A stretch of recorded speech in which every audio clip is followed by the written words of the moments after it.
Hello, all. Welcome back. Okay, this is going to be lecture number one, and this is from the McGlinchey book, Foundations of International Relations. The chapter is written by Eric Ringmar and is The Making of the Modern World.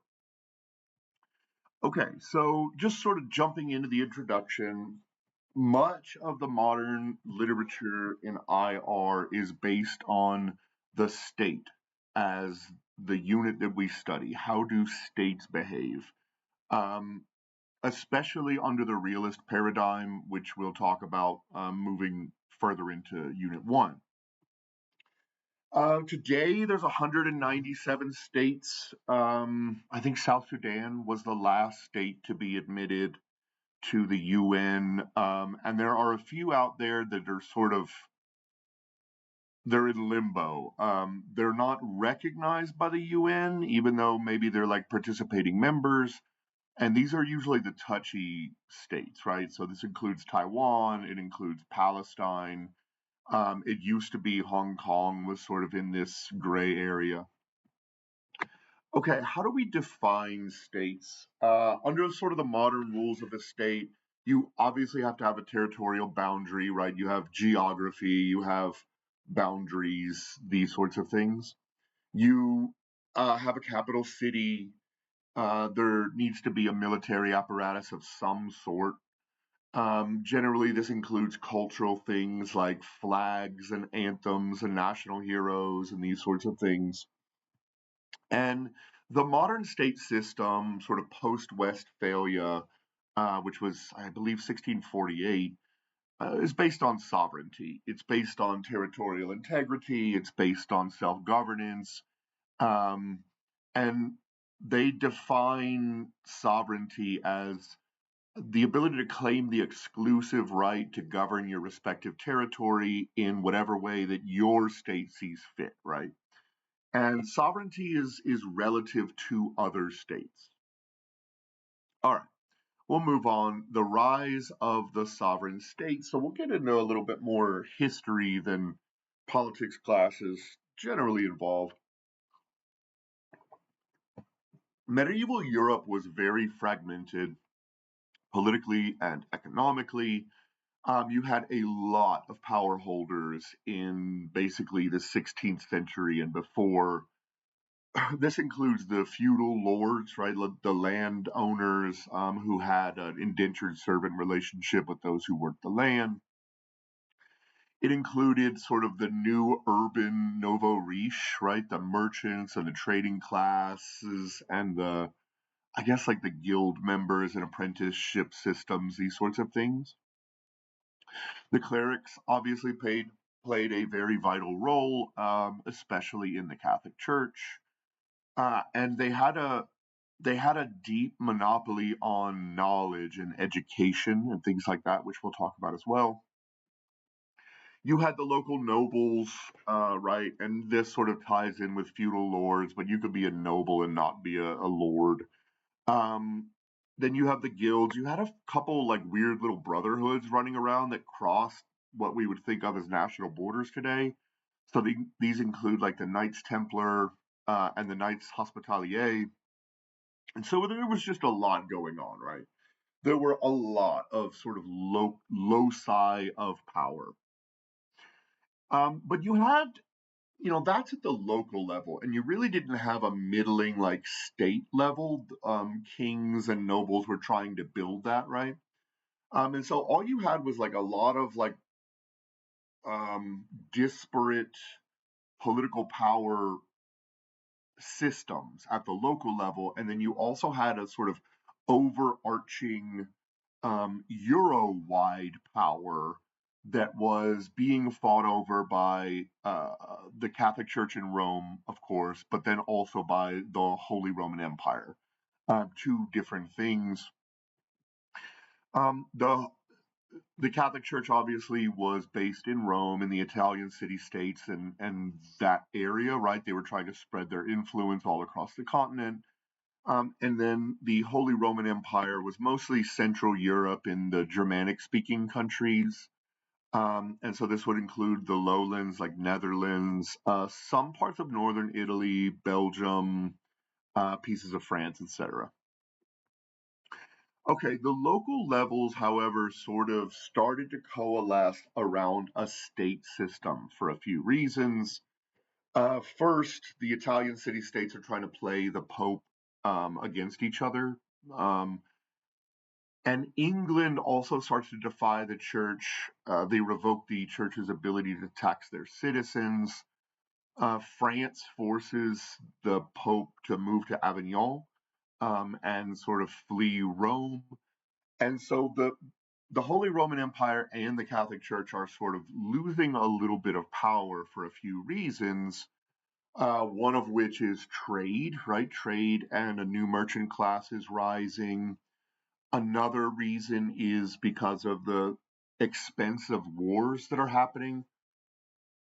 And locals are sort of banding together to create state systems so that they can pull taxes from their citizens, so that they can pay for military conquests, and it becomes a sort of a vicious cycle. You also have the Protestant Reformation, which is starting to question the Catholic Church, excuse me. You have the Gutenberg printing press hitting the scene around the 17th century. And so the church doesn't necessarily have a monopoly on education, reading, literacy, all the rest. And so you can see that the Holy Roman Empire and the Empire both are being or the Catholic Church both are being challenged, uh, and we start to see a lot of changes away from local politics and overarching imperial politics, and we start to see the development of the state system. Okay, so let's let's keep going.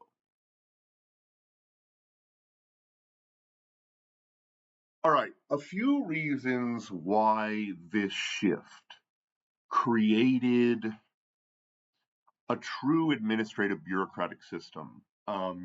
Sort of like Max Weber described. Weber is a fascinating character who describes bureaucratization, but the state was nascent in the 1600s, early 1600s, as like the 30 Years War is going on.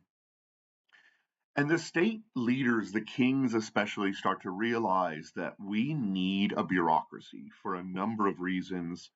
First, it makes tax collection easier. Someone's got to figure out what the value of citizens' stuff is and figure out how to extract taxes from them, right? The second is military strategy. They need professional military apparatus now. This not only means professional military leaders, but it means professional military training and equipment and logistics and all kinds of stuff, right? We're seeing the rise in trade and sort of a new merchant class. Um, and it's difficult for them, for the king or the state, to determine how to tax that class, especially, right? Because they're not landed. It's not about just measuring the size of your farm or counting the size of your herd. It's a lot trickier to understand the economics of shipping and trading and these sorts of things. And so they needed a bureaucratic administrative structure to be able to determine those. You also desperately needed infrastructure, right? If you want to move these massive armies across the continent, we need some semblance of roads. We need some way to move our goods and like food and water, right? And so you need big infrastructure build outs, which also help to create bureaucratic administration. Okay. The militaries were kind of odd at the time, and so we're seeing a shift from the sort of feudal obligations or almost, if not that, then local volunteer militias to sort of protect your local area toward professionalized militaries, right? And this was quite of a bit of a change as well, especially too in that the Catholic Church had in many times created the militaries prior to this period, right? For things like the Crusades. Um, but states are starting to develop their own militaries for the first time. During this time, you get a really extractive sort of economy. This is called mercantilism, right? And it basically means extraction economies. We want to go out and find as much silver, gold, iron ore, lumber, raw material products that we can feed into our merchant class for developed products, all of these sorts of things, right? And so you start to see a real spread of colonialism through this mercantilist perspective, right? And this is why you start seeing all of these missions from shipping companies trying to discover new areas, trying to colonize new areas, in the need, under the auspices of bringing back crucial materials for war efforts and for economic growth. Later, this also led to, a lot deeper sort of slavery systems and the triangle, the slave triangle, which we'll talk about in a while.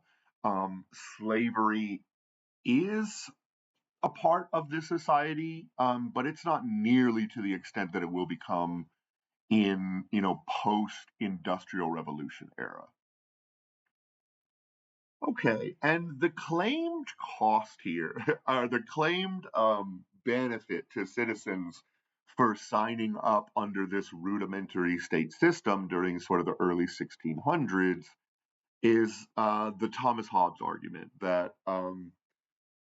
the payoff that citizens get is some sense of stability, protection from the state, and a rudimentary system of justice, right? And so this is straight from Thomas Hobbes' Leviathan. Okay, section 3, the Westphalian system. We're in the 30 Years' War. It runs literally 30 years from 1618 to 1648. It was devastating, not only from military deaths, but also the raising of civilian populations and their villages and hamlets or whatever, but also the rampant spread of disease, the difficulty getting food because it was needed for military adventurism. It was a devastating war, and they even cite that about one third of the entire German population died during this time. One in every three humans in their territory died during these 30 years. Like that's scary stuff. It just kind of tells you just how cripplingly violent this was, right? And so the Europeans came together and said, look, we need to do something about this shit. This cannot continue forever. This competition, adventurism, territorial expansion, these sorts of things are going to devastate us and just keep happening if we don't do something. And so they finally signed what was called the Treaty of Westphalia. This is 1648, just as the war is ending, and it basically creates a new organizing principle. They were already moving in this direction, right? As we've talked about, because this is a good way to sort of fight the power of the Holy Roman Empire and the Catholic Church. But they hadn't really put it down on paper yet, right? And so we get new organizing principles. The first is just the idea of sovereignty. Um, you control your own territory, you make your own internal political decisions. We will not mess with your territorial sovereignty, and you will not mess with ours, right? Like it was this um, very explicit understanding that this territory is this territory, and there will be no more shifting of borders, right? Okay. Assumption number two, all states are equal, and all states hold the same rights and obligations toward each other. Um, but what this means is there is no overarching power, right? And this is where anarchy comes in, which we'll talk a lot about when we talk about realism. Anarchy is not the sort of common parlance where it just means chaos or things are breaking down. In international relations, anarchy means that there is no overarching system of governance to hold rule breakers to account, right? And so we get theoretical predictions from that assumption, which we'll talk about. And so their definition here of anarchy is, quote, a system where power is decentralized, there's no shared institutions with the right to enforce common rules. And an anarchical world is a world where everyone looks after themselves and no one looks after the system as a whole. Instead, states had to rely on their own resources or to form alliances through which the power of one alliance of states could be balanced against another alliance of states, right? And we'll talk all about that when we get to the realism section. Okay, assumption number three, the final assumption, is that we have really heavy reliance on and carve outs for diplomacy and diplomats, right? And so this is where the idea of embassies comes in, right? And extraterritorial rights. It's a very odd distinction that, like in Washington, D.C., where there is an embassy, that space belongs to the country of origin. They have diplomatic rights. They cannot be arrested.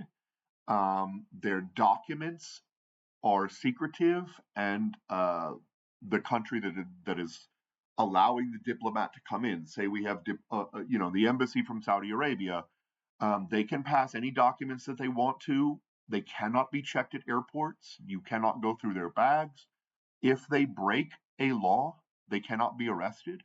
They cannot be ticketed for speeding or parking, or they have wild extraterritorial rights, right? Diplomatic immunity. They also established in 1648 the right to religious freedom for diplomats. So even if your state says we are a Catholic state or a Protestant state, as some European states have done, um, anyone who believes otherwise and is a diplomat has every right to practice their own religion, um, even if your citizens don't, right? So there's very heavy carve outs for the diplomacy side. All right, section 4, an international system. So the word international didn't even come in; it wasn't even invented until like the late 1700s. Um, which is the late 18th century, right? And we start to really shift from just the concept of state to the concept of a nation state, right? This isn't just about territorial integrity. It's also about supporting your citizens. Um, it's about cultural commonalities. Nation is difficult. Their definition here is a nation constitutes a community of people joined by a shared identity and by common social practices, right? But this is this is really squishy, right? Do American Jews share the same nation status as, I don't know, American Hindus or American Catholics, or so this is really difficult, especially in a really heterogeneous state where not everyone necessarily shares the same community identity, common social practices, right? So this is hard. Let's see. A lot of this was driven, this new introduction of not just state but nation state. We're a people with territorial integrity, right? Was driven by the US and the French revolutions. And a lot of it was about the writings of John Locke, Jean Jacques Rousseau, Madison, and others, um, saying that the reason we need to come together as a state is because we are a people, right? It's not just about sort of maximizing kingships and stuff. It's about maximizing the lives of your citizens. However, I would point out that This sounds nice in theory, and it is like philosophically a great idea, right? This is about the people, but it has led to some really tragic stuff, like the Third Reich, where nationality gets way out of hand, right? Or colonial attitudes toward quote unquote like barbaric locals, right? Or the Algerian atrocities committed by the French, when they held them as a colony. These sorts of things, and the idea that our people are better than your people, or only our people deserve the best, is can be very, very troubling and can get out of hand, right? And so we have to be aware of those ideas as well. The European map never really truly settled until around post World War One, and sort of the creation of the very failed League of Nations by Woodrow Wilson. But that's when the map really truly started to settle. Of course, we've gotten, there have been provocations since, obviously, World War II, right? The Nazi regime spread out wildly, as did the Russians, right, or the USSR. And even now, we're seeing, territorial questions in Ukraine. And so it's not 100% settled, but it's nowhere like it used to be historically, where you've got constant border changes and things like that. Okay, section 5, Europeans and the rest of the world. So I mentioned a little earlier, and we haven't talked too much since, but trade was a very important part of the spread of the European model and even creation of the European model, right? It was about literacy expanding. It was about the new mercantilist system. It was about the idea that we have to maximize our, um, I don't know, our resources, our wealth relative to everyone else. Um, and so we really start to see the expansion of trade throughout Europe. Part of this was the discovery of the trade route around the Horn of Africa, right? Before we had the Suez Canal, or I guess, the Panama Canal, if we're talking about America. But finding a way around the Horn of Africa and to India and China, where there was a lot of trade going on, was a really important moment in world history. And the kings and their sort of coterie recognize that if they want increased tax collection, they also need to increase and expand their economies, right? And so, while an expansion of the economy in many ways was, yes, good for citizens, and good for your state, it was also a bit of a calculated decision that would expand the power of the king in each state too, right? It wasn't all just generous and like let's expand for the good of good. It was about collecting more taxes and thereby creating a more powerful military, these sorts of things. Mercantilism meant deep extraction, right? So right now we don't live in a mercantilist system, right? We live in a capitalist system. Mercantilism was a different way of running an economy and thinking about economic expansion, growth, equality, all of these sorts of things, right? And it was way more just about extraction of commodities and labor. And it generally focused on the important inputs for production. So this included metals of all sorts, lumber, of course, rubber, which came from Democratic Republic of Congo and other places, and then a lot of spices and stuff, right? This eventually starts to lead to the expansion of colonialism and the expansion of the slave triangle. And so what you get is a triangle, right, where each one is trying to drop off a product and make a profit, and then pick up a new shipment and move it toward their next destination.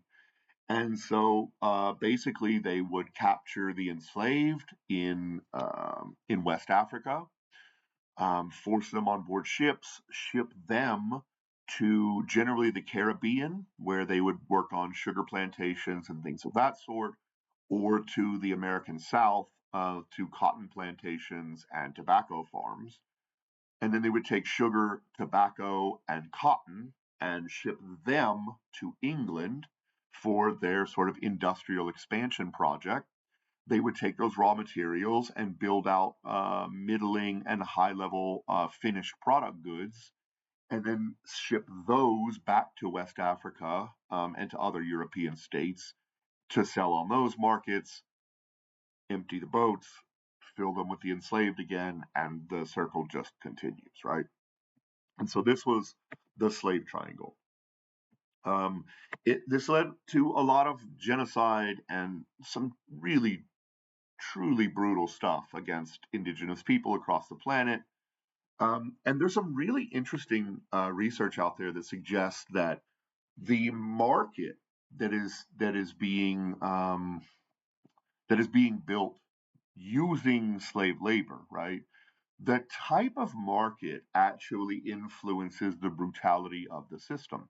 So if you have more agricultural or mining markets, right, where people have to pick cotton or refine sugar or mine for, iron ore, gold, silver, whatever, you get remarkably brutal systems. Um, Whereas if you have more of a ranching economy, which is a lot more spread out, even though you do have slavery, it's of a different flavor. It's a lot less brutal. Um, it's a little more quote unquote equal. Like, I know that sounds weird to say, but it was just a less terrifying system. And then you also get not only sort of the brutality and enslavement, but the introduction of new diseases, which wiped out vast populations across the planet, especially in South Africa, South America, and the Caribbean. Okay, finally, you get the anti-colonial movement, and this is around the 19. I mean, the project really started with like Haiti and some others in the Caribbean during like the pirate era. But the real full anti-colonial movement didn't really kick in until like the post-World War II, especially the 1950s and 1960s. You see India break away. You see many African nations break away. You see Latin American states starting to become their own states, right? And many of these nations had to adopt the Euro model of diplomacy and sovereignty, territoriality, etc. Either one, from historical precedents, because that's just the system that was being used, or two, they were basically forced into it um, to as a necessity to be treated legitimately, right?